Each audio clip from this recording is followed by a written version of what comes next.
I'm always over-delivering. Anywhere, anytime, any day, I always over-deliver. Always over-deliver.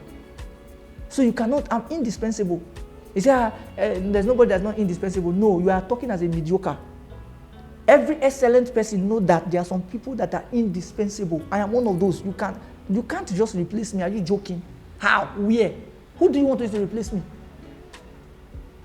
You can't. That person must be 10 times better than me. 10 times even too high. Must be 3 times better than me before you can use the person to replace me. Do you know what it means to get somebody that is 3 times better than me? In whatever I say I'm doing. That person must have another Holy Ghost. I don't think it's the same Holy Ghost that I have. He must have another Holy Ghost. That person must have another thing that is called diligence, that is not diligence. That means there's another thing I've not discovered. That person must have another thing called seriousness that I don't know, that there's something else. The person must have another thing called resilience that I don't know.